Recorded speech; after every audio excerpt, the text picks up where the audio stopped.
నాగర్ కర్నూలు జిల్లా వెల్దండ మండలం కోట్ర గ్రామంలో దొంగలు బీభత్సాన్ని సృష్టించారు. తాళాలు వేసి ఉన్న 15 ఏళ్లను టార్గెట్ చేసిన దొంగలు బంగారు నగలు, వెండితో పాటు నగదు ఎత్తుకెళ్లారు. కడారి పార్వతమ్మ ఇంట్లో వ్యవసాయ పనుల కోసం తీసుకొచ్చి ఉంచిన నగదు 3,80,000 రూపాయలతో పాటు ఇంట్లో ఉన్న 5 తులాల బంగారం దొంగిలించారు. వరుసగా 15 ఏళ్లలో చోరీకి పాల్పడడంతో పోలీసులు క్లూస్ టీం సాయంతో పరిశీలిస్తున్నారు. ఒకే ఊర్లో దొంగలు ఇంత పెద్ద మొత్తంలో దొంగతనాలకు పాల్పడడంతో గ్రామస్తులు భయాందోళనకు గురవుతున్నారు. పోలీసులు గస్తీ సరిగ్గా లేకపోవడం వల్లే దొంగతనాలు జరుగుతున్నాయని గ్రామస్తులు ఆరోపించారు. వెల్దండ, తిమ్మినోనిపల్లి, కుప్పగండ్ల, నారాయణపూర్, చెరుకూరుల్లో దొంగలు బీభత్సం సృష్టించడం పోలీసులకు సవాల్గా మారింది.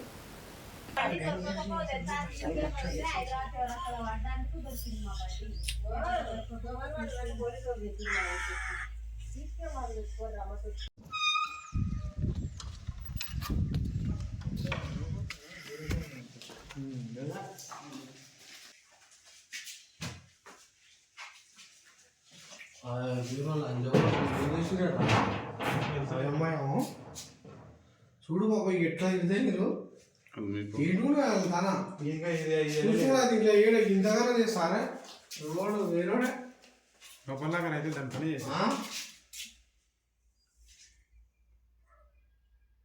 అయ్యో ఏం చేద్దామంటే ఇంత కొట్టినా కానీ అర్థం పెట్టా.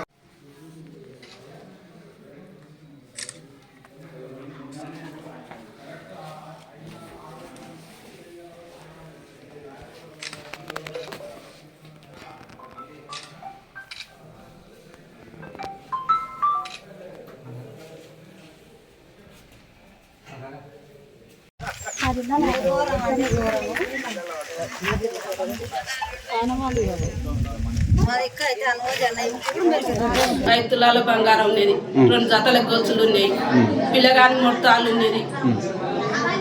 ఇంకా పైసలు 3 లక్షలకు జరసి 20 తక్కువ 4 లక్షలు ఉన్నామనుకో.